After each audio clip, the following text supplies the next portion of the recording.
Alright guys, today we are going to be reacting to top 25 places to visit in Austria. Thank you so much for the support. I guess this is going to be very interesting. If you guys want me to react to more other European countries, you can submit it in the Discord. I'm going to appreciate it. We're going to simply jump in and see what's going on. Guys, my name is Ryan, and I spent the last few years exploring the country of Austria, and I want to share with you my favorite places and experiences. So here's my Austria top 25. Wow, it's gorgeous. Located in Central Europe, Austria is one of the most beautiful countries in the world. From picturesque lakes to via ferratas that will get your heart pounding, Austria is waiting to be experienced. Let's start this video off at Hallstatt. Of all the places in Austria, Hallstatt is one of the most famous, and with reason. It literally looks like a town straight out of a Disney movie. Located just an hour's drive from Salzburg, Hallstatt began as a salt mine nearly 7,000 years ago, and today it's one of Austria's most visited villages. When I was there, it was hard to find parking in Hallstatt, so I decided to go to the nearby town of Obertron, which is across the lake, and from there we took the ferry into Hallstatt. It was about 15 euros a person, and the ferry was awesome because as you come into Hallstatt, you get a perfect view of it from the lake. I highly recommend taking the ferry into the village. After it, we had a great time just walking around Hallstatt. There were swans hanging out on the lakeshore, and after it, we decided to walk over to the photo spot that gives you the famous view of Hallstatt with the church. Afterwards, we went to the Marktplatz, which is the market square, and it was really interesting to walk through, and there were some beautiful timber houses. I personally enjoyed just wandering throughout the village. It's easy to see why it's one of the most famous places in Austria. Another cool thing that you can do in Hallstatt is go up to the skywalk. You take up the Salzburg Bahn, and you can check out the skywalk and also go into Hallstatt's salt mine. After, we're going to visit the nearby village of Gosau. It's located just 20 minutes from Hallstatt, and when I was in Austria the first time, I came across this town by accident. I was just driving through, and I couldn't believe the mountains, accompanied with the beautiful churches of Gosau. It would be a dream to live here. Just up the road from Gosau is a lake called Gosausee. It's an incredible spot surrounded by the impressive Dachstein mountains. I was really surprised by the clarity of the water. It was just so blue. There's a nice trail that goes along the lake, and it was really nice to walk along, and there's also a great hotel and restaurant up there. One of the main reasons I wanted to come to this area was to do the famous sky ladder Via Ferrata. I've been wanting to do this Via Ferrata for years, and it took me 4 tries to do it, mainly due to poor planning on my end and some bad weather. Now to get up to the start of the No way. No, not interested. Not interested. Not interested. Are you locked in? Are you secured? I don't know, man. Ooh. Damn, but going to that mountain, on top of the mountain, would be cool. It would be cool. But damn, that looks kind of dangerous. Via Ferrata. I took out the gondola from Gosausee, and from there it was about a 20-minute hike to the spot where you start climbing up the mountain. I was so excited to finally do it. I got hooked in and started climbing up the mountain. I will say it was pretty exhausting, and there were some parts that were really exposed, but it was fairly easy to do. It took me about 2 hours of climbing to reach the famous sky ladder. I didn't realize how big it was. I did it on a Saturday morning in fall, and there was a decent amount of people, so eventually I waited my turn. I was a little nervous as I got going. Oh, you're locked in, you're locked in. But overall it was pretty easy, and you're always hooked in, so it's basically impossible to fall. After a few minutes of climbing, I made it to the end of the sky ladder. Now from here, you can either end the Via Ferrata, or you can continue climbing. I decided to keep going, and this part was probably the hardest. Some sections were climbing straight up the mountain. It took me about another hour, and I finally made it to the summit. The peak on top is called Donner Kogel, and there's a cross up there, which I thought was pretty cool. From here, I got insane. Yo, shout out to Austria, man. Shout out to Austria. It's a gorgeous place. It has beautiful mountains. You guys have snow in your mountains during summers. You already have a win in my book. Man, wow. 360 view of all the peaks in the area. The mountains up here are just amazing. Afterwards, I had to descend back down to the gondola, and that took about an hour. So if you decide to do it, expect to take anywhere from 4 to 6 hours to complete the whole Via Ferrata. It was very exhausting, but it was an incredible experience, and one of my favorite things that I did during my time in Austria. After it, we're going to visit the Dachstein Glacier. Located about an hour and 10-minute drive from Gosau, the glacier is situated on the Dachstein Massif, which is the same mountain you can see on the top of the Via Ferrata and also from Gosausee. Now to get up the glacier, you can take up a gondola, which costs about $55. It rises up to this beautiful mountain station, and it looks like a James Bond layer. When you're up top, you're at an elevation of 2,700 meters. There are people skiing on the glacier in October when I was there. Now another cool attraction up here is a suspension bridge that you can walk on. And there's also this stairway that goes up to nothing that gives you a great view of the area. The mountains are on another level. Wow. Now afterwards, we're going to visit the beautiful city of Salzburg. Surrounded by the Alps in western Austria, Salzburg is one of the most beautiful cities in Austria and Europe. Salzburg literally translates to salt castle. It's got its name because the main source of income for the city during medieval times was salt extraction. Today, Salzburg is renowned for its Baroque architecture and it's one of the best preserved cities north of the Alps. The crowning feature of the city is a Hohensalzburg fortress. Its construction began nearly 1,000 years ago and it continued to be expanded on throughout the ages. Today, it's one of the largest and best preserved medieval castles in all of Europe. After, we're going to leave the city to visit one of my favorite lakes in Austria, Wachau. I remember stumbling upon this lake by accident as I was driving through Austria, and I was just stunned by the beauty of this place. Located just 30 minutes drive from Salzburg, Wachau is one of the most beautiful lakes in the region. I mean, the water is so clear, and there's so many beautiful mountains and villages that surround the lake. One of the main reasons I wanted to come to this area. Yo, this looked like Zelda right out the gate, man.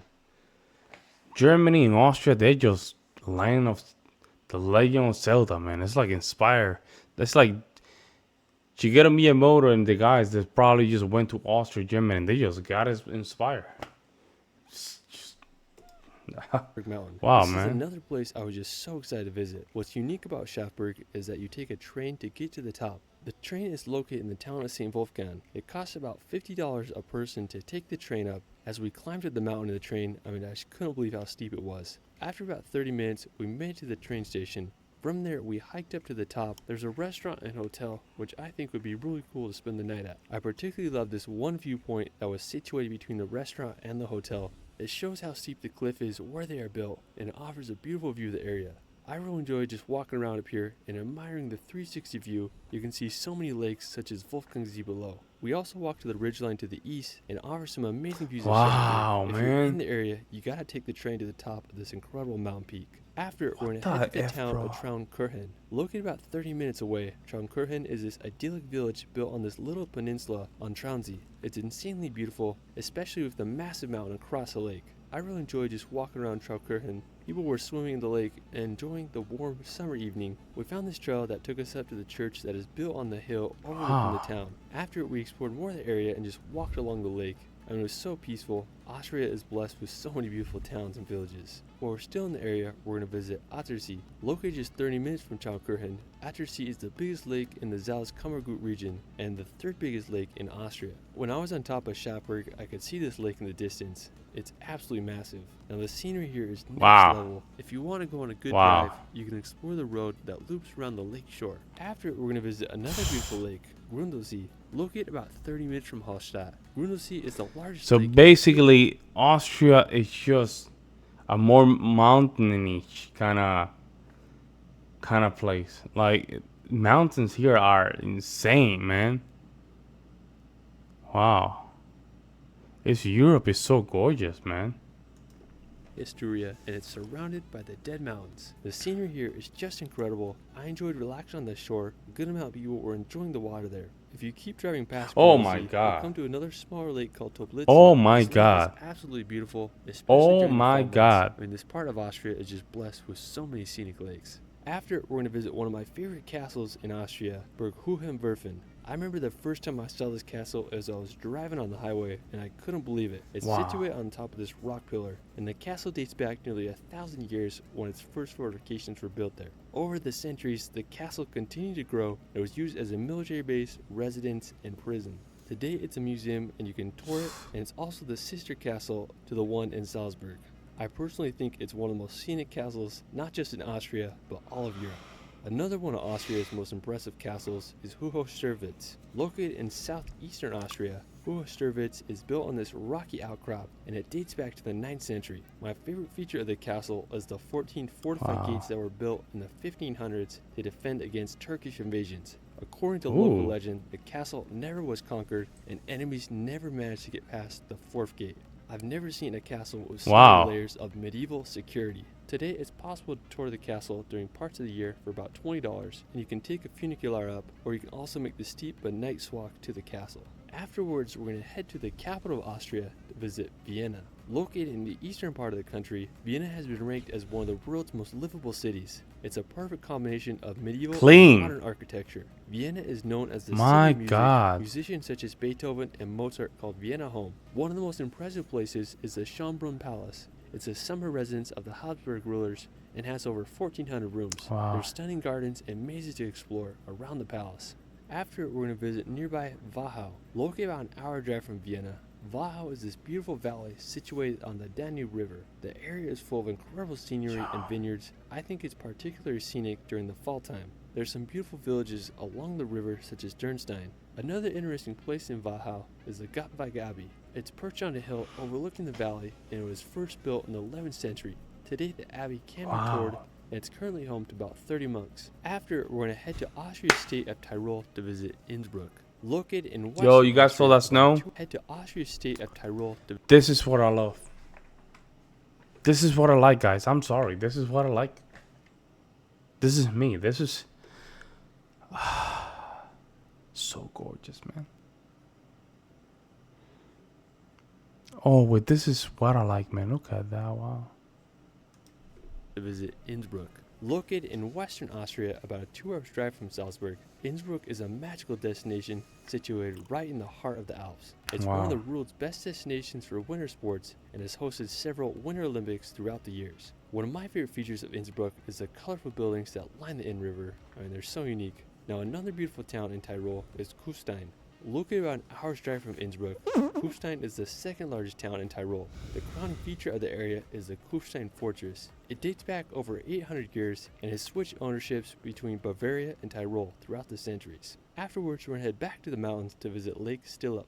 It's located just an hour and a half drive from Innsbruck, and it's this beautiful lake. Oh my goodness, Lord. And I love the sharp mountain walls accompanied with incredible waterfalls. It feels like you're in Rivendell or Wow. something. And the area is just beautiful, and there's some great hiking and a restaurant you can visit while you're there. While we're still on the topic of waterfalls, we're going to visit the nearby Krimmel Falls. It's located about an hour and a half from Innsbruck, and it's home to the tallest waterfall in Austria with a total height of 380 meters. Wow. It's a tiered waterfall with 3 stages, with the largest individual waterfall being 140 meters tall. And the area is so beautiful, and the power of the falls is impressive to see. After, we're going to visit Zalmsee. Located about an hour from Krimmel, Zalmsee is this picturesque Austrian town on Lake Zell. This area began to grow as a luxury tourist destination back in the late 1800s for Austrian and European aristocrats. During the summer months, it's an excellent place to enjoy the water, and during winter, it's an ideal place to ski. Wow, Austria man, is this just home is to so many beautiful lakes. this is After, crazy. We're going to take a drive on one of Austria's most famous highways, the Grossglockner High Alpine Road. It's the highest road in Austria at 2,504 Wow, meters. man. Now, it cost about $35 to enter, and I drove up the road where I was just stunned by the view of the surrounding mountains. Now, depending on when you come up here, the scenery can be very How different. in the hell? How in the hell you guys just... This is unbelievable. How is this so gorgeous, man? It's like God took his time, sit down in Austria and Germany and Europe and said, you know what, let me just put this beautiful, let me just put it beautiful, let me just clean it every day. Like, it's gorgeous, man. Come in the summer months, it'll probably be green and there might be some snow. And if you come in the fall, it gets a very dramatic brown color. While you're here, you can drive to this lookout called Edelweißspitze, and I love the road leading up to it because the road is made up of hand-laid stones that wind up the mountain. Wow. And the view up here was just awesome. Another cool spot up there is the Zeidelwinkel. There was this fascinating watchtower. Now while you're up here, you can also visit the Passersach Glacier, which is just a short drive over. It's the biggest glacier in Austria, and there's a nice parking and viewpoint area on top. And when I was there, I found this path that took me all the way down to the bottom. I love the color of the lake. The contrast of the blue water against the scenery of the mountains and glacier is a sight to see. Afterwards, we're going to head to the state of Vorarlberg. Located in the very west of Austria, bordering Switzerland, Vorarlberg is home to some incredible mountains and lakes. One of my favorites is Oh my Nordsee. God. It's this peculiar lake that is shaped like a heart. Now to get there, you take up a gondola and you can walk around the lake, and there's also some places you can hike up to get a higher perspective to see the lake's heart shape. Another interesting place in Vorarlberg is the Silvretta High Alpine Road. It's this mountain pass with 34 hairpin turns, and there's some beautiful alpine reservoirs. On your way up from the west side, you'll pass by Vermundstausee first, and then after you'll pass by the Silvretta Stausee, which is a massive reservoir with some phenomenal mountain scenery. Another cool feature about this part of Austria is that it's Wow, home look to at Lake that. Constance. Yo, it's that's unreal, man. I'm sorry, guy. Another cool Look at feature this. This is unreal. How in the hell, like, are they cutting the grass here? Or how do you keep this so clean? Like, about this part of Austria how? is that it's home to Lake Constance. Located in the northwestern part of Austria, Lake Constance is the largest lake in the country, and its waters are also part of Switzerland and Germany. The lake is fed by the Rhine River, and there's so many beautiful resort towns along its shores. An impressive place to get a viewpoint of the lake is from Fonder. It's a beautiful peak with a restaurant. You can take a gondola or drive up there to get an amazing view of Lake Constance, which shows how huge it is. For our final destination, Yeah, that's we're gonna crazy. visit Opera Hütte. This is another one of the places I was most excited to Can go. hike there. Located about an hour and a half from Innsbruck, Opera Hütte has become one of the most well-known hikes in Austria. To get there, you drive up the Schlieggeisfeier Reservoir, and from there it's a steep hike up the mountain. I didn't realize how hard it was going to be, but it was definitely challenging. Along the way, you get great views of the reservoir below. After over an hour of hiking, we made it to the Opera Hütte, which is a restaurant and hotel, but it was closed for the season when we were there.